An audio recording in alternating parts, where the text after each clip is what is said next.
본문은 에베소서 5장 29절부터 33절까지입니다. 에베소서 5장 29절부터 33절. 길지 않으니까 다 같이 한 목소리로 읽도록 하겠습니다. 에베소서 5장 29절부터 33절. 시작. 지금까지 어떤 남자도 자기 육체를 미워한 적이 없고 오히려 그것을 보살펴 자라게 하며 소중히 여기기를 주께서 교회를 위해 하시는 것처럼 하나니, 이는 우리가 그분의 몸과 그분의 살과 그분의 뼈들에 속한 지체들이기 때문이라. 이런 까닭으로 남자가 자기 아버지와 어머니를 떠나 자기 아내와 결합하여 그들 둘이 한 육체가 될지니라. 이것은 큰 신비니라. 그러나 내가 그리스도와 교회에 대하여 말하노라.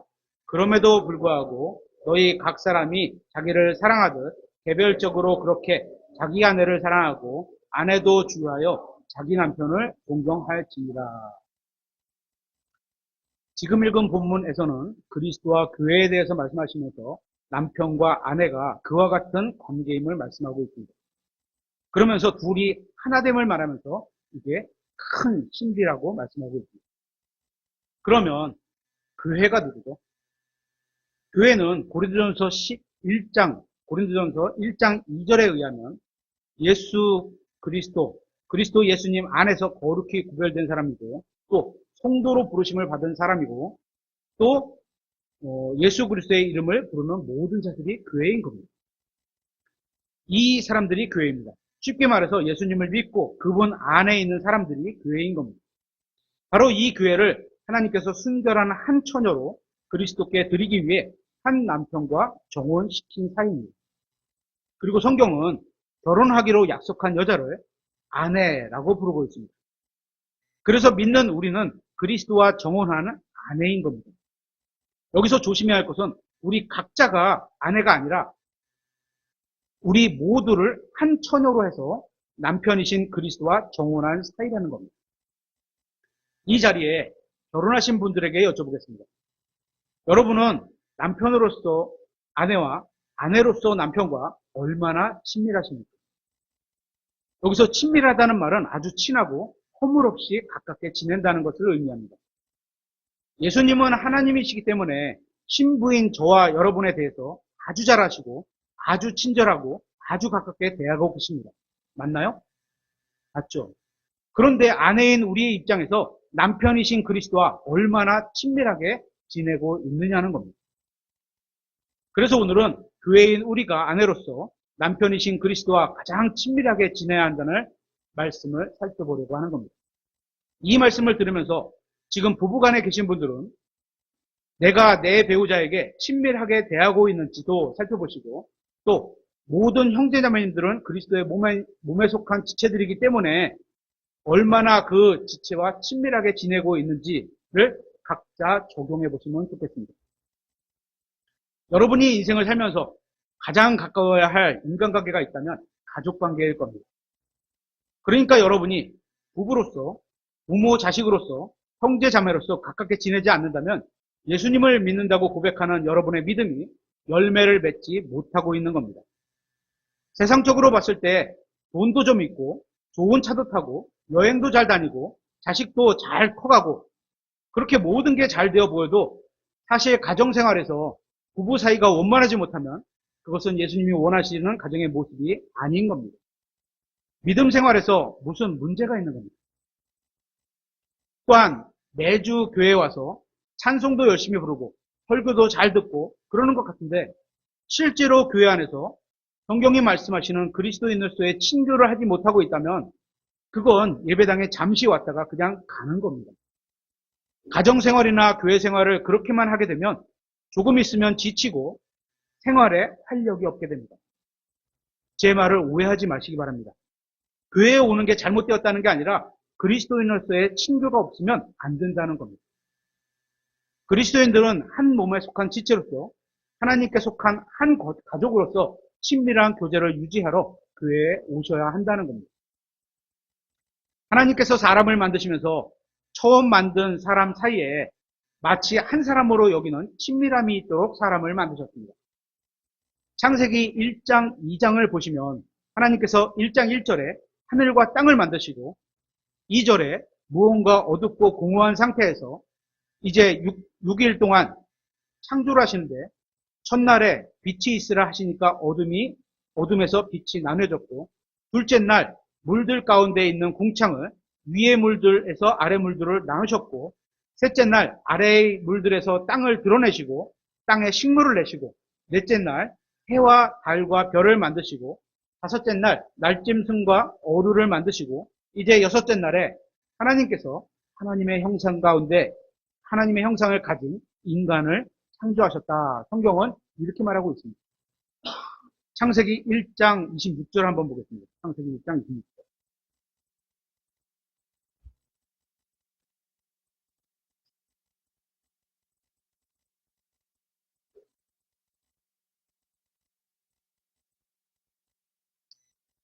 하나님께서 이르시되 우리가 우리의 형상대로 우리의 모양을 따라 사람을 만들어 그들이 바다의 물고기와 공중의 날짐승과 가축과 온 땅과 땅에서 기어다니는 모든 기는 것을 지배하게 하자 하시고 이렇게 하나님께서 자신의 형상대로 사람을 창조하시되 하나님의 형상대로 그를 창조하시고 남성과 여성으로 그를 창조하십니다.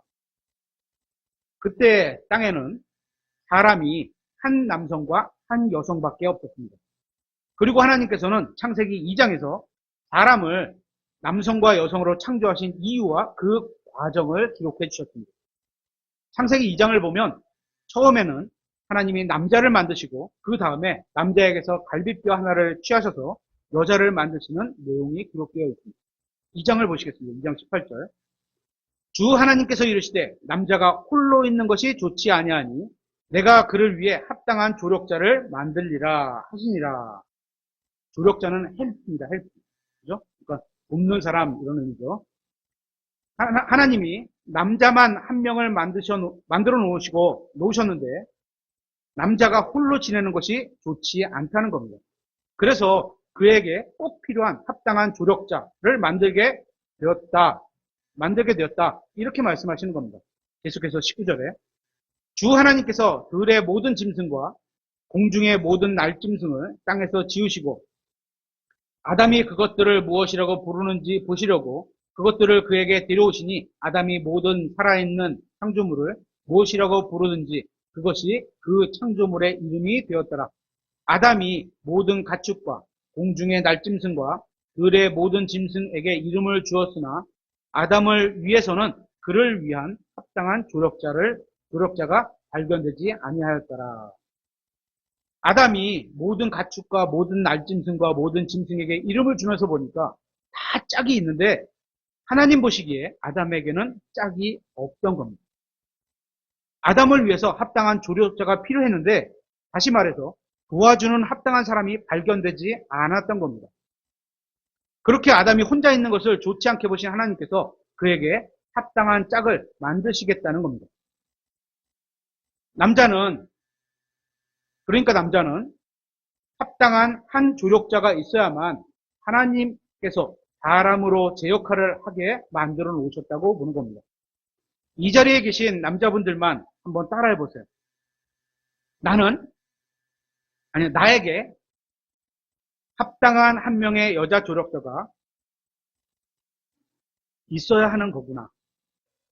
네, 그렇게, 그죠? 있어야 하는 겁니다. 그리고 21절에 주 하나님께서 아담을 깊은 잠에 빠지게 하시니 그가 잠들매 그분께서 그의 갈비뼈 중 하나를 취하시고 그것 대신 그 주변에 살을 메우신 뒤에 주 하나님께서 남자에게서 취한 그 갈비뼈로 여자를 만드시고 그녀를 남자에게 데려오시니 그렇게 남자의 갈비뼈 하나를 가지고 여자를 만드시고 그녀를 남자에게 데려와서 인류 최초의 결혼이 이루어지게 됩니다. 그러니까 결혼은 사람이 만든 제도가 아니라 하나님이 사람의 행복을 위해서 서로에게 부족한 것을 도움받으며 살아갈 수 있도록 만들어주신 제도인 겁니다. 계속해서 23절에 창세기 2장 23절 아담이 이르되 이는 이제 내 뼈 중에 뼈요 내 살 중에 살이라 그녀가 남자에게서 취하여 졌으니 여자라 불리리라 하니라. 이 말을 다른 표현을 하면 내가 곧 너이고 너는 곧 나다. 이런, 다른 말로 하면 내 존재와 가장 하나 된 사람이 당신이다. 뗄래야 뗄 수 없는 관계가 당신이다. 이렇게 말한 겁니다. 그러니까 하나님께서 나에게 합당한 조력자를 만들어 주셔서 이제부터 내가 인간답게, 인간으로서 제대로 된 삶을 살 수 있는 그런 사람이 되었구나 하고 아담이 말을 한 겁니다. 또 옆에 있는 배우자를 보시면서 저를 따라해 보세요. 당신은 내 뼈 중에 뼈요, 내 살 중에 살입니다. 네, 감사합니다. 이제 여러분이 사시면서 혹시라도 부부간에 어려움이 있을 때 이 말씀을 되새겨 보시면 좋겠습니다. 그러면서 서로 반성하고 이해하시면 좋겠습니다. 하나님이 보실 때는 한 사람으로 보시는 겁니다. 그리고 청년 남자 형제님들은 여러분의 부족한 점을 협력받을 수 있는 그런 자매님을 구하셔야 하는 거고, 청년 자매님들은 여러분이 돕고 힘이 되어줄 수 있는 그런 형제를 구하셔야 하는 겁니다. 그래야 사람으로 태어나서 이 세상에서 하나님이 원하시는 목적을 달성하는 존재가 되는 겁니다. 계속해서 24절에 그러므로 남자가 자기 아버지와 어머니를 떠나 자기 아내와 연합하여 그들이 한 육체가 될지니라. 그들 곧 그 남자와 그의 아내가 둘 다 벌거벗었으나 부끄러워하지 아니하더라. 남자와 여자가 벌거벗고 있는데도 서로 너무 친하고 가까운 사이라서 부끄러움을 모르고 있습니다. 이게 부부간의 친밀함입니다. 다시 말하면 영으로는 남편인 그리스도와 우리가 그런 친밀한 아내가 되어야 하고, 그죠? 내 모든 걸 보여줘도 부끄럽지 않은 거죠. 그죠? 또 육신으로는 남편과 아내 간에 이런 친밀함이 있어야 하고, 영적으로는 그리스도의 한 몸에 속한 지체들과 이런 친밀한 관계로 발전돼 나가야 하는 겁니다. 뭐 처음부터 다 이렇게 될 수는 없겠죠. 하지만 예수님이 변화시켜 주시는 그때까지 점점 나아가야 된다는 거죠. 성경이 말하는 친밀함은 부부로서의 육체적인 친밀함뿐만 아니라 영적으로 함께 기도하고 신앙을 나누며 서로의 영적 성장을 돕는 관계도 친밀함에 포함됩니다. 영적인 친밀함은 기쁨과 슬픔, 성공과 실패 등 모든 감정을 숨김없이 나누고 서로의 생각과 가치관을 공유해서 삶의 중요한 결정을 함께 논의하고 함께 계획하는 것을 말하는 사이입니다. 결론적으로 성경이 말하는 친밀함은 남편인 그리스도가 아내인 우리를 향해 갖고 있는 그와 똑같은 친밀함을 말하는 거죠. 그죠? 예수님께서 우리를 향해서 주시는 그 친밀함. 이는 우리가 거듭나면서 하나님께서 거룩하게 만들어 주셨기 때문에 거룩한 삶을 살아가야 하는 것처럼 그리스도가 보여주고 있는 그 친밀함을 아내인 나도 그분에 대해서 친밀함을 가져야 하고, 또 현실에서는 그 일을 미리 예행 연습하듯이 부부간에 완전한 친밀함으로 발전되기까지 영적으로 성숙해 나가야 하는 겁니다.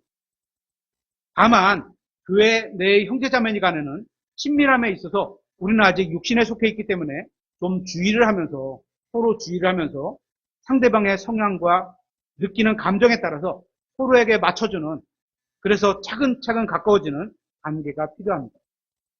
예를 들면 교회 안에서 형제 자매 간에 친밀하라고 오늘 이렇게 말씀을 드리잖아요. 그러니까 누군가가 그러는 겁니다. 상대방은 나에 대해서 친밀함을 전혀 느끼지 못하는데 내가 저 자매와 친밀하고 싶다고 해서 마구 들이대면 상대방은 불편해지겠죠. 그죠? 제가 한 20년 전에 그랬어요. 안 됩니다. 그죠? 그러니까 한 몸에 속한 지체로서 서로를 존중하고 서로를 도와주고 서로를 세워주는 관계가 되어야 하는 겁니다.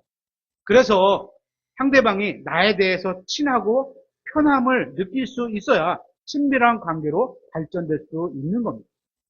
성격마다 다 다르죠. 어떤 사람은 좀 개방형 성격이라 그냥 막 다가서도 부담이 없는 사람이 있는가 하면, 어떤 사람은 반대적인 성격이 갖고 있어요. 누가 한 발 들어오면 부담이 돼. 더 가까워지면 부담돼. 천천히 오길 바라요. 이런 성격도 있을 수 있잖아요. 그렇죠? 서로 맞춰주는 거죠. 친밀함에 대해서 우리가 예수 그리스도를 받아들일 때를 한번 생각해 보세요. 주님을 영원한 동반자로 받아들였는데, 맞나요? 그래야지 구원받는 거니까. 먼저 그분이 꾸밈이 없었고, 우리가 예수님을 어느 정도, 지금은 구원받은 이후에 점점 더 알아가고 있지만, 어느 정도 알았죠. 아, 이 사람이 거짓말을 안 해. 사기치는 사람은 아니야. 그죠? 막 이렇게 막 장난치지도 않아. 속임수도 없어. 그런 거 어느 정도 알았죠.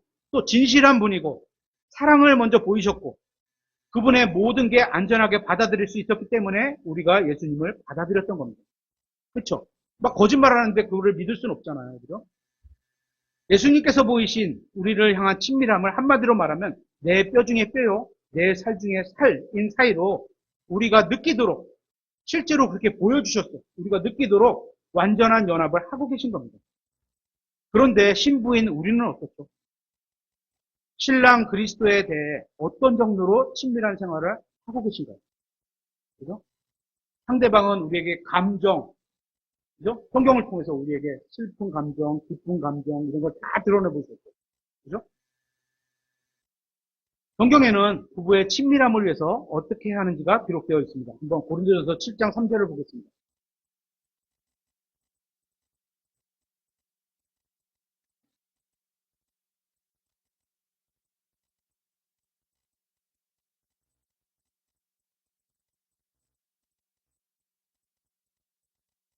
고린도전서 7장 3절입니다.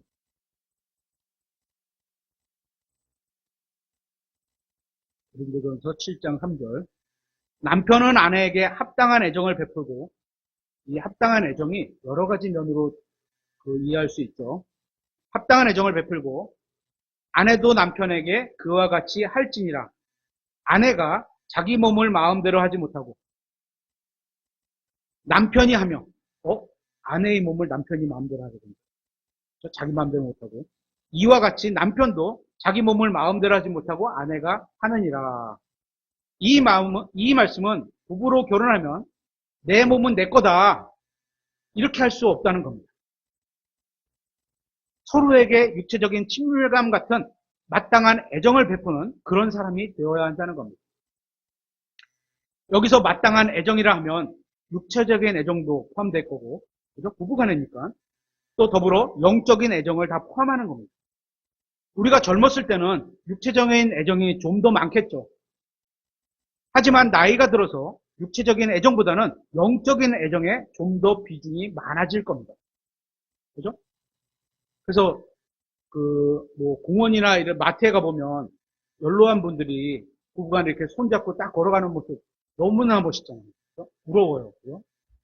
계속해서 5절에, 고린도전서 7장 5절에, 너희는 서로를 속여 권리를 빼앗지 말라. 너희가 금식과 기도에 전념하기 위해 동의를 구하여 얼마 동안 그리하는 것은 예외이나 다시 함께 하라.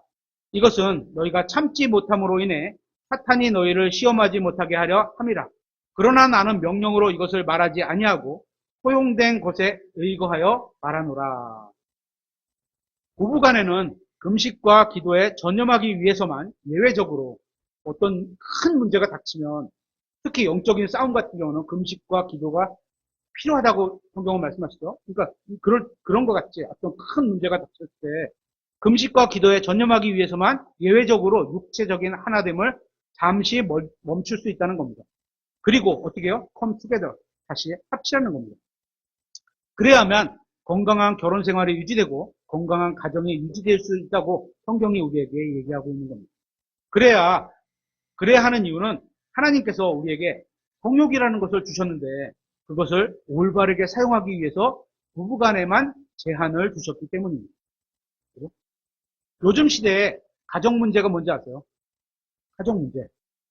청년들은 결혼을 생각하지도 않으면서 룸메이트나 소울메이트다 하면서 남녀가 함께 동거하는 게 커지고 있는 것으로, 또 결혼한 부부에게는 부부 사이의 친밀함이 점점 사라져서 어느 면에서는 그냥 진부한 관계, 그냥 부부니까 사는 거야, 이런 관계만 남아있어서 밖에 나가서는 인꼬부부 같이 다니는데 집에만 들어가면 같이 살면서도 이혼만 안 했지 서로에 대한 존경과 사랑과 생각을 공유하지 않는 그런 경우가 많이 많아졌습니다. 더 큰 문제는 이런 문제가 세상 사람들은 그렇다 쳐도 믿음을 가졌다고 고백하는 그런 부부에게도 시간이 갈수록 언젠가부터 친밀함은 사라지고 집안에 피폐함만 남는 그런 그리스도인들의 가정이 늘어나고 있다는 겁니다. 아주 불행한 현실이죠. 청년 여러분들이 앞으로 결혼하게 되면 여러분은 오늘 설교를 통해서 부부간에 어때야 한다는 공부를 미리 예습한다고 여기시면 좋겠습니다. 에베소서 한번 찾아보겠습니다. 에베소서 5장 31절인데요. 여기에는 창세기 말씀을 인용하면서 남자와 여자가 한 몸이 되는 게 큰 신비라고 말하고 있습니다. 에베소서 5장 31절. 이런 까닭으로 남자가 자기 아버지와 어머니를 떠나 자기 아내와 결합하여 그들 둘이 한 육체가 될지니라. 이것은 큰 신비니라. 그러나 내가 그리스도와 교회에 대하여 말하노라. 그럼에도 불구하고 너희 각 사람이 자기를 사랑하듯 개별적으로 그렇게 자기 아내를 사랑하고 아내도 주의하여 자기 남편을 존경할지니라. 예수님과 우리가 한 육체가 되는 게 큰 신비이고 부부간에 그러니까 옆에 있는 내 아내와 내 남편과 결합해서 하나가 되는 게 큰 신비라는 겁니다. 그만큼 가장 친밀하게 연합해야 할 사이가 부부라는 겁니다. 그런데 이런 친밀함을 방해하는 요소들이 있습니다. 그 중에 대표적인 게 상대방에 대한 죄와 잘못을 저지르는 겁니다. 한번 찾아볼까요? 창세기 3장. 창세기 3장에는 창세기 3장 8절인데요. 창세기 3장에는 아담과 이브가 죄를 짓게 되면서 먼저 하나님과의 친밀함이 깨졌고 그 다음으로 부부간의 친밀함도 깨지게 됩니다. 창세기 3장 8절에 그들이 그날 서늘한 때에 동산을 거니시는 주 하나님의 음성을 듣고 아담과 그의 아내가 주 하나님의 얼굴 앞을 떠나 동산 나무들 가운데 숨으매. 이렇게 죄는 하나님과의 친밀함을 깨뜨렸고 그 대신에 두려움과 거리감을 생기게 만들었습니다. 그래서 부부간에 서로가 벌거벗은 것에 불편해지는 상태가 되었습니다. 다시 창세기 3장 7절에 그들 두 사람의 눈이 열림으로 그들이 자기들이 벌거벗은 줄 알고 무화과 남은 잎을 엮어 자기들을 위해 앞치마를 만들었더라. 둘밖에 없는데, 그죠? 이때는 부부 둘밖에 없었어요. 둘밖에 없는데 서로 부끄러운 걸 알고 가렸어요. 그죠? 죄는 가장 친밀해야 할 두 간에 서로를 비난하게 했고 서로의 부족함을 돕고자 연합했던 관계를 무너지게 만들었습니다. 이렇게 친밀함을 방해하는 요소들이 더 있는데요. 죄뿐만 아니라 불신, 상대방이 나를 못 믿게 하는 행동들, 그죠? 또 소통의 부재, 대화를 하질 않아, 그죠? 그리고 자기중심적인 생각 등이 있습니다. 이러한 요소들은 밀접한 관계를 멀게 만들고 교제를 단절시키게 만듭니다. 부부간의 신뢰는 그러니까 우리가 첫 번째로 살펴보는 것은 예수님과 나와의 관계에서 내가 예수님에게 이렇게 불편한 관계로 지내고 있는 건 아닌가를 살펴보는 거고 두 번째는 결혼한 부부관계에서 그죠? 부부관계에서 있으신 분들에게 부부관계에서 내가 아내에게 내가 남편에게 이런 불편을 주거나 이런 관계에 있는 거 아닌가 이런 걸 살펴보는 거고 세 번째는 영적으로 그리스도의 몸에 속한 지체로서 모든 형제자매들의 관계에서 어떤 요소들로 내가 점점 친밀함에 다가가야 되는 거구나. 이런 걸 좀 알아보자는 겁니다. 그걸 배워가고 있는 거고. 그래서 부부간에는 말과 행동에 대해 신뢰가 가는 모습을 보여야 합니다. 반대로 약속을 어기거나 비밀을 누설하는 행위는 관계의 신뢰에 심각한 손상을 가져옵니다. 말과 행동이 다르다거나 감정 기복이 심해서 예측하기 어려운 모습은 상대방으로 하여금 가까워지기 힘들게 합니다. 그리고 친밀해지기 위해서는 내 마음을 상대방이 알 수 있도록 서로 이해할 수 있는 같은 대화 방식의 소통이 필요합니다. 가급적 은유적인 표현 말고, 그죠? 우리 시적으로 표현할 때 좋은 거 있죠, 그죠? 당신은 꽃같이 아름다워. 뭐 이런 것들 좋은 표현인데, 감정이나 어떤 거를 표현할 때는 그렇게 표현하면 오해를 불러올 수, 이해를 제대로 못하는 경우가 있어요. 그러면 이해가 아니면 오해죠. 오해가 될 수도 있는 거예요. 그죠? 그래서 가급적 그럴 때는 직접적인 표현으로 해야 합니다. 왜냐하면 소통은 서로의 마음을 이해하고 공유하는 풍부와 같기 때문입니다. 여러분은 여러분의 신랑이신 그리스도와 어느 정도로 가깝고 친한 소통을 하고 계십니까? 사소한 것부터 중요한 것까지 모두 소통을 하고 있습니까? 아니면 아주 가끔씩 중요한 일이, 어렵고 중요한 것만 있을 때만 소통하고 있습니다.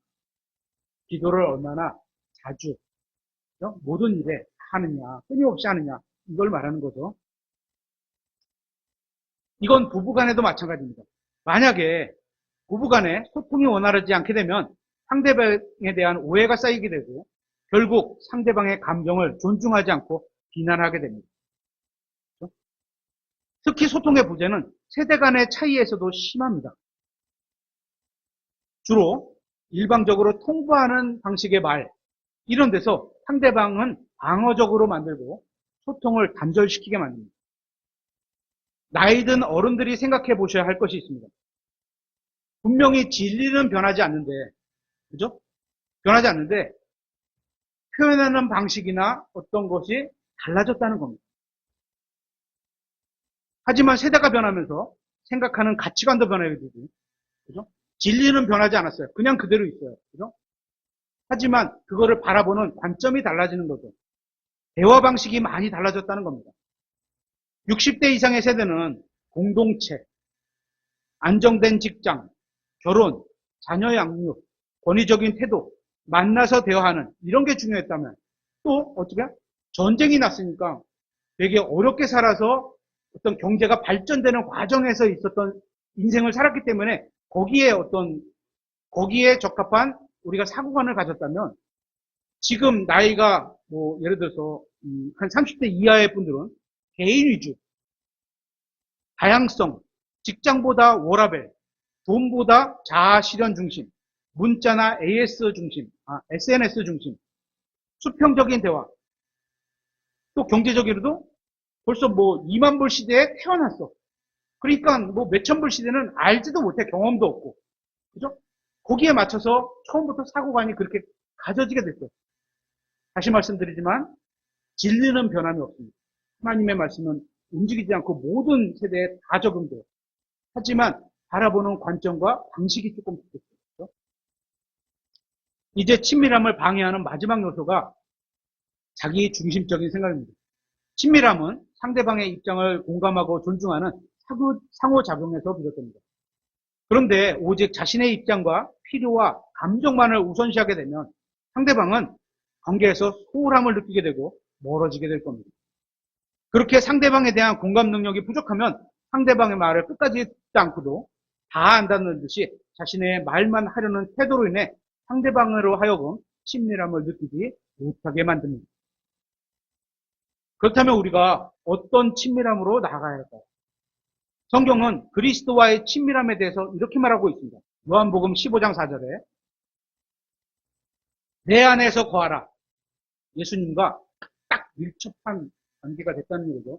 그분 안에 있고 나도 그분 안에, 그분도 나 안에. 그러면 나도 너희 안에 거하리라.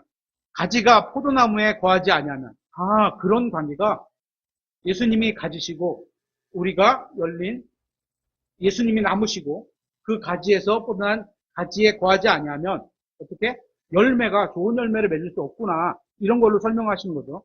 스스로 열매를 맺을 수 없는 것 같이 너희도 내 안에 거하지 아니하면 더 이상 열매를 맺을 수 없느니라. 나는 포도나무요 너희는 가지니라. 사람이 내 안에 거하고 내가 그 안에 거하면 바로 그 사람은 많은 열매를 맺나니 나 없이는 너희가 아무것도 할 수 없느니라. 우리가 하나님을 믿는다는 것은 단순히 종교적 의무를 행하는 것이 아니라 살아계신 그리스도와 친밀한 관계를 맺는 겁니다. 그죠? 영양분을 빨아먹고, 그죠? 또 거기에 마땅하게 감사하게 유지하게 생활하고, 믿는 사람에게 신앙생활이 기쁨이 되지 않고 의무와 습관으로만 남게 되는 이유는 많은 경우가 있겠지만 그중에 예수님과의 관계가 머리의 지식으로만 알고 마음의 교제로 이루어지지 못하기 때문인 겁니다. 이 말씀에서 예수님은 내 안에 거하라고 명령하십니다. 이것은 초청이시자 친밀함을 말씀하고 있는 겁니다. 주님께서 우리를 부르셨던 것과 마찬가지로 단순히 종으로 복종하기만 하신 것이 복종하기만을 원하시는 것이 아니라 친구처럼, 부부처럼 아주 친밀한 관계를 원하시는 겁니다. 그러면 여러분이 남편이신 그리스도와 얼마나 친밀하게 지내고 있는지 각자 한번 판단해 보시기 바랍니다. 첫 번째, 처음 만난 사이 같은 관계입니다. 요한복음 4장 17절에 이렇게 되어 있습니다. 한 사마리아 여자가 물 기르러 오매 예수님께서 그녀에게 어떤 상황인지 아시겠죠? 마실 물을 내게 달라 하시고 말씀하시니 이는 그분의 제자들이 먹을 것을 사러 그 도시로 갔기 때문이더라. 그때 사마리아 여자가 그분께 이르되 당신은 유대인이면서 어찌 사마리아 여자인 내게 물을 달라고 하시나이까 하니, 이런 장면 기억나시죠? 그죠? 이 사마리아 여자는 예수님을 처음 배웠습니다. 상대방에 대한 정보가 거의 없는 겁니다. 처음 만났으니까 서로에 대해서 알아가려는 마음만 있을 뿐이지 실제로 아직 친밀함이 거의 없는 겁니다. 예를 들면 우리 교회에 처음 방문해 주신 분들이 있죠. 처음 배웠지만 주님 안에서 좋은 교제가 되기를 바라는 마음으로 단순하게 그냥 단순한 인사말로 안녕하세요, 어서 오세요 이렇게 인사를 하는 정도죠. 이 정도는 친밀함이 아직 거의 없는 사이입니다. 그죠? 혹시 여러분이 예수님과 이 정도 대화만 나누고 계신 건 아닙니까? 마치 이웃 사람을 대하듯이 엘리베이터에서 그냥 제가 그런 사이가 있으니까 같은 엘리베이터를 타는데 얼굴을 본 적이 없어. 그러면 안녕하세요, 잘 다녀오세요 이렇게 인사말을 하지만 전혀 친분 관계가 없죠. 그런 사이로 예수님하고 지내는 건 아니고요. 아니면 식사기도 할 때만 우리가 식사기도는 하시잖아요. 그죠? 예수님에게 예수님 식사하셨어요? 이렇게 묻는 사이만 되는 건 아닌가요? 이 정도는 거의 친밀함이 없는 겁니다. 그죠? 좀 더 발전시켜보죠. 두 번째는 사실과 정보를 주고받는 사이입니다. 요한복음 1장 45절에 이렇게 되어 있습니다. 빌립이 나다니엘을 찾아서 그에게 이르되 모세가 율법에 기록하고 대언자들이 기록한 분을 우리가 만났는데 그분은 곧 요셉의 아들 나사렛 예수님이시니라 하매. 이 구절은 빌립이 나다니엘에게 예수님에 대한 사실을 전달하는 장면입니다. 이것은 관계의 기초를 다지게 되는데 사실에 대한 정보를 교환하는 겁니다. 있는 사실 그대로. 예를 들면 날씨가 어떠냐, 뉴스가 어떠냐, 스포츠 경기 결과가 어떠냐, 그리고 오늘 직장에서 어떤 일이 있었느냐, 이 정도 동료와 대화를 나누는 정도의 친밀함입니다. 이 정도면 서로 간에 대화의 분량이 조금은 늘어나겠죠. 가정에서도 그렇고 이 정도 대화는 하면, 그죠? 교회 안에서라면 나이가 비슷한 또래 간에 비슷한 취미와 공동 관심사가 있는 형제 자매 간에 대화를 나누는 정도라고 할 수 있습니다. 그렇지만 여전히 속마음을 털어놓고 감정을 털어놓는 그런 일까지는 아직 일어나지 못하는 그런 사이인 겁니다. 이런 사이는 대화는 있지만 갈등은 없습니다. 그죠? 멀찌감치 두고 그냥 적당한 정도 거리가 있는 거예요. 이제 친밀함을 좀 더 발전시켜 보겠습니다. 셋째는 서로의 의견을 나누기 시작하는 단계입니다. 이제 상대방의 의견에 동의하거나 반대까지 하게 되는 상황입니다. 그래서 서로의 가치관과 생각을 알게 됩니다. 아, 저 사람은 이런 가치관과 이런 생각을 갖고 있구나. 나와는 좀 다르네. 이렇게 알 수 있는 거죠. 부부로 살아가면서 대화가 적어진다는 것은 참으로 안타까운 일입니다. 예를 들어 어떤 대화의 주제가 예를 들어서 정치 문제라고 한다면 일반적인 정보나 단순한 사실을 넘어서 그죠? 그냥 오늘 뉴스에 보니까 이런 일인 정당에 이런 게 있었어. 이 정도까지면 전혀 문제가 되질 않죠. 싸우지도 않아요. 그런데 문제는 내가 지지하는 정당에 있고 상대방이 지지하는 정당이 달라. 근데 내가 지지하는 정당을 적극 필요하고 상대방을 막 이렇게 뭐 까부시고 막 이런 표현을 쓰면 상대방의 마음은 불편해지겠죠. 그죠? 근데 그 단계를 넘어가야 된다는 겁니다. 그 불편한 게 있어서 그 단계를 지나가지 못하면 어떻게 돼요? 그 사람은 부부지만 항상 멀리 있는 사이예요. 적당히 좋은 것만 보여주고 적당히 친하면 되는 거예요. 우리가 예수님과 그런 관계가 되면 안 됩니다. 어쩌면 이런 사이가 부부간이나 형제간에 친밀함이 커질 수 있느냐 아니면 여기서 머무느냐의 큰 속인 겁니다. 그러면 친밀하기 위해서는 어떻게 되죠? 일단 상대방과 차이가 있다는 것을 인정해야 합니다. 저 사람은 나랑 좀 다른 면이 있구나. 그리고 그 차이에 대해서 자신의 생각과 성향을 드러내서 부부간에 그걸 드러내지 못하면 그죠? 넘어갈 수가 없는 거예요. 드러내서 서로의 의견을 교환하는 겁니다. 하지만 그 차이가 신앙과 무관한 문제라면 성경에서 말씀하시는 거는 예를 들어서 아까 같이 어떤 종포다. 나는 바울파야. 나는 아볼로파야. 이런 게는 성경에는 없잖아요. 그러니까 그런 경우라면 상대방의 믿는 걸 그냥 받아 존중해주면 되는 거예요. 무시하지 말고 당신은 그런 생각으로 이렇게 존중하고 살아가는구나. 이러면 되는 거예요. 대신 성경 문제라면 어떻게 돼요? 성경과 관련된 신앙 문제라면 기도를 해야 되겠죠. 하나님, 나와 한 몸으로 주신 이 아내가, 이 남편이 나와 생각과 가치관이 너무나 차이나서 불편합니다. 그죠? 하나가 되게 해주세요. 하나님, 그리고 그런 기도를 해나가야 되겠죠. 그러면서 영적으로 자라나가면 언젠가 그게 중요하지 않다고 여겨질 때가 있을 거라는 거죠. 그죠? 우리는 파벌로, 파당, 파벌, 이런 걸로 바울파나 아볼로파가 아니라 우리는 그리스도인이 되어야 합니다. 아시듯이 성경을 믿는 교회 안에는 정치 파벌이 없습니다. 부부간에건, 형제자매건, 간에건 차이가 있다는 것을 알도록 먼저는 의견을 교환해야 하고, 그리고 그 의견 교환한 게 차이가 생기겠죠. 서로를 존중해주고 더 가까워질 수 있는 그런 사이가 되어야 하는 겁니다. 그리고 네 번째, 미래에 대한 계획을 함께 나누는 사이입니다.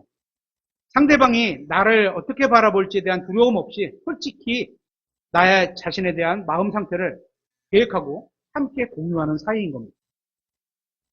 예를 들어서 성경에 말대로는 우리가 하늘을 향해서 높은 표대를 향해 나아가라 이렇게 말씀하시잖아요. 그죠? 같은 주관점을 두고 같은 방향으로 같이 가야 된다는 거죠. 예를 들어서 지금 현재 부부가 A, B가 아내와 남편이 한 몸이면 마음과 모든 면에서 다 하나면 좋겠죠. 그러면 한 코스로 갈 수 있겠죠. 그런데 예를 들어서 지금 조금 거리가 있어. 친밀함이 일접하지는 못할 수도 있잖아요. 있어. 근데 가까워질 수 있는 방법은 뭐예요? 각자가 성경에서 말하는 그 한 지점을 보고 점점 나아가면 점점 가까워지는 거예요. 그죠? 이렇게 나가면 이 사람도 하나님을 향해서 나가고 이 사람도 하나님을 향해서 나가면 점점 가면 갈수록 가까워지는 거예요, 서로. 그죠? 이것은 자신의 목표와 희망을 친한 사람과 나누는 겁니다. 그죠? 예를 들면 시온이가 학교에서 친한 친구가 이런 대화를 합니다. 나는 A 대학을 가고 싶어. 그래서 멋진 대학 생활을 하고 싶어. 이런 대화를 하는 거죠. 속에 있는 감정과 목표와 방향, 그죠? 이런 거를 줄 수 있는 사이 있어요? 친구 중에? 있어요? 있겠죠. 끄떡끄떡. 네. 또 은국이가 엄마와 대화를 하면서 이런 대화를 하는 거예요. 저는 유도 대회에 나가서 좋은 성적을 거두고 싶어요. 그래서 아빠, 엄마를 기쁘게 해드리고 싶어요. 맞아요, 은국이? 맞아요? 아니에요? 껌뻑껌뻑? 네, 예전에 들었는데. 이와 같은 자신의 바람, 생각, 목표, 그죠? 이런 거를 나눌 수 있는 사이가 친해지는 겁니다. 여러분은 자신의 생각과 계획을 예수 그리스도와 나눌 정도로 친하십니까? 부부 여러분은 여러분 배우자에게 자신의 생각과 계획을 공유하고 계십니까? 사소한 것. 그리고 형제자매 여러분은 그리스도의 몸에 속한 지체로서 서로에게 이와 같은 대화를 나누고 계십니까? 몇 분이나 계십니까? 우리는 이 정도의 친밀함은 있어야 합니다. 그래야 상대방이 나의 진정한 마음과 삶의 방향을 이해하게 되고 더욱 관계가 가까워질 수 있는 겁니다. 그래서 서로의 소망을 응원하고 격려하는 과정에서 신뢰가 쌓여 더 큰 친밀함으로 나아갈 수 있는 겁니다. 다섯 번째, 감정을 공유하는 사이입니다. 예수님도 말씀하셨죠. 그죠? 기뻐하는 자들과 함께 기뻐하고 슬퍼하는 자들과 함께 슬퍼하고 자신의 내면의 감정을 솔직하게 드러내는 사이입니다. 기쁨, 슬픔, 분노, 다양한 감정을 나누고 내가 상대방의 이런 감정들을 잘 받아들이면 관계가 더욱 깊어집니다. 그렇죠? 나도 상대방에게 줄 수 있고 상대방도 나에게 줄 수 있는 관계가 되는 거죠. 예를 들어 아내가 남편에게 오늘 옆집 사람 때문에 기분이 아주 안 좋아. 이런 거. 자신의 감정을 드러낼 수 있는 사이. 그렇죠? 오늘 우리 애들이 말을 안 들어 속상해. 미안해요. 은설이를 쳐다봤어. 은설이는 안 그럴 거예요. 그죠? 반대로 남편도 아내에게 이런 대화를 할 수 있죠. 이런저런 일은 어떻게 생각하는지, 이런 건 어떻게 생각해, 저건 어떻게 생각해. 그러면서 자신의 감정, 생각을 상대방에게 주는 겁니다. 그죠? 이렇게 자신의 마음속에 있는 감정을 상대방에게 털어놓을 수 있는 사이인 겁니다. 여러분이 예수님에게, 그리고 부부간에, 그리고 교회의 지체간에 그런 사이에 있으십니까? 여섯 번째, 두려움과 실패, 약점들을 공유하는 사이입니다. 다시 말해서 자신의 취약한 점을 드러내는 겁니다. 과거의 실패, 깊은 두려움, 숨기고 싶은 약점을 솔직하게 나누는 겁니다. 그렇죠? 고린도 후서 12장 9절 한번 찾아보겠습니다. 고린도 후서 12장 9절.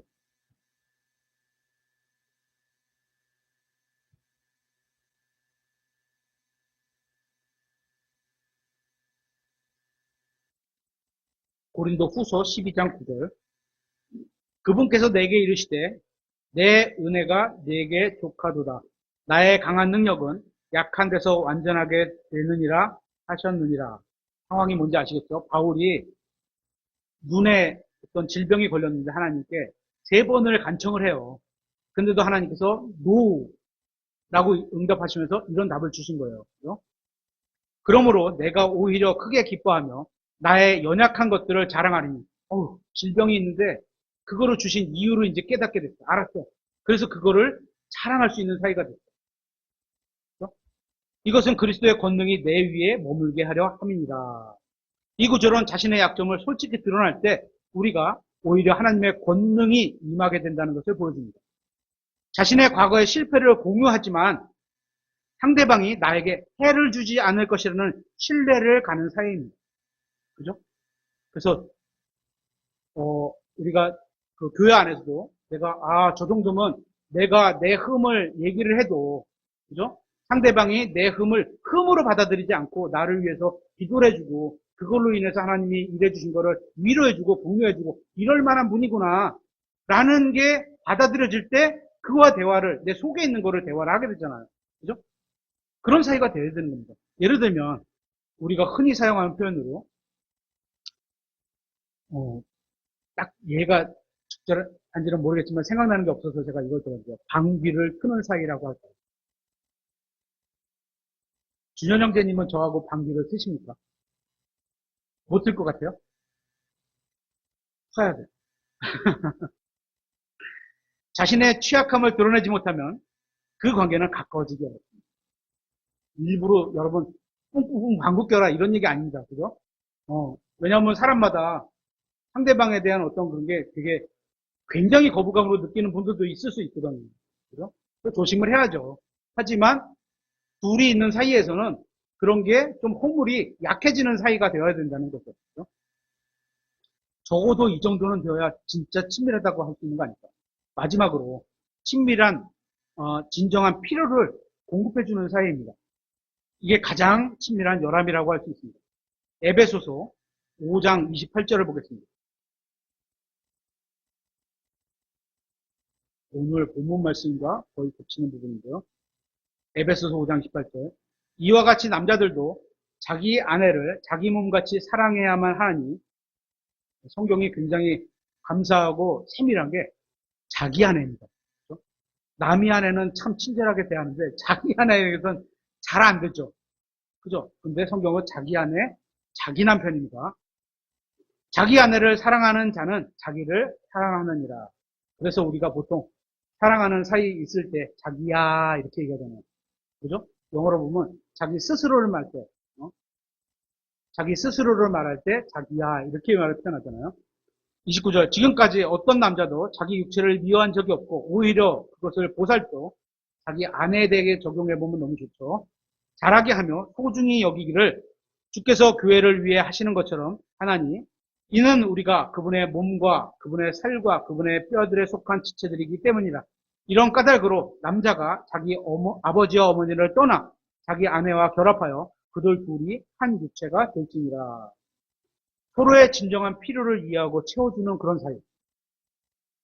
이 사이는 상대방의 내면의 깊은 곳에 있는 육체적인 면, 또 영적인 면, 또 정서적인 면까지 필요를 채워주고 충족시키려고 노력하는 사이입니다. 그러니까 상대방이 힘들어져서 정말 어려움을 겪고 있을 때 내가 저 사람의 필요를 채워주기 위해서 어떤 일을 할 수 있을까? 이렇게 생각해주는 사이. 이런 마음과 행동이 있어야 하는 겁니다. 이게 가장 친밀한 연합인 겁니다. 서로를 사랑하는 완성이라고 할 수 있겠죠.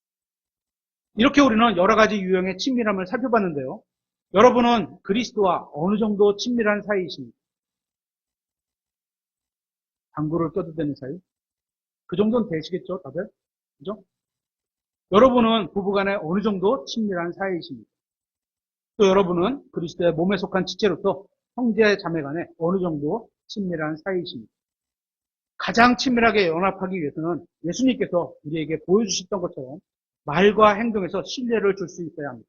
그리고 서로 교제를 해가며 서로 정직해야 하고 서로를 섬겨야 하고 서로를 위해 희생해야 하고 서로를 사랑해야 합니다. 이걸 그냥 겉모습만 위선적으로 하라 이런 게 아닙니다. 그래서 진실한 마음에서 진짜 친해지시길 바랍니다. 대부분의 남자들은 이런 친밀함에 있어서 그저 육체적인 관계, 물질적인 필요 이것만 하면 상대방에게 자신의 의무를 다했다고 착각을 합니다. 당연히 부부 사이의 친밀함을 위해서는 그런 게 어느 정도 필요합니다. 하지만 더 중요한 것은 상대방의 영적인, 정서적인 친밀함도 함께 키워가야 하는 겁니다. 부부간의 공통 관심사, 마음 상태의 공유, 뭐가 먹고 싶은지, 기쁜지 슬픈지, 불편한지 아픈지 이런 것들은 결혼하면서 그냥 자연적으로 얻게 되는 게 아닙니다. 친밀함은 자신의 노력이 필요해서 노력의 필요로 생기게 되는 겁니다. 우리가 최선을 다해 주님을 섬기는 것처럼 남편과 아내로서 상대방의 필요를 채워주기 위해 노력하고 주님의 몸된 지체로서 서로의 필요를 채워주려고 노력해야 하는 겁니다.